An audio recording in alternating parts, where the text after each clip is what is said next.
কোন নাফরমানকে তো দুনিয়া থাকতে দেয় নাই বাপ। শুধু শুধু আল্লাহকে নারাজ করে কি লাভ? নামাজ ছেড়ে দিয়ে আলাদা বেনিফিট কি? সুদ খাইয়া অভাব মিটে গেছে কার? কিস্তি লইয়া প্রয়োজন শেষ হয়েছে কার? আমি তো জিগাইছি বহুত জনের, বহু মানুষের। আমি তো ব্যক্তিগতভাবে কত মানুষের এখন না একটু বেশি ব্যস্ত।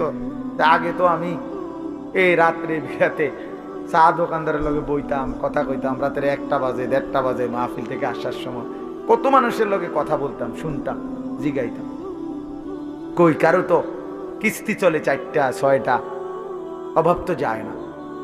আজকের বাজার তো শেষ হয়ে গেছে রাত হইতে হইতে, তো কালকে তো আবার বাজার করণ লাগবে, তো প্রয়োজন শেষ হইল কই? কথা বলেন না। সোফা তো বানাইছেন ঠিক আছে, কিন্তু বছর খানিকের মাথার তো বার্নিশ উঠে গেছে, কালা কালা দেখা যায়, এই যে এটা তো এখন বার্নিশ করা দরকার, তো প্রয়োজন শেষ হইল কই?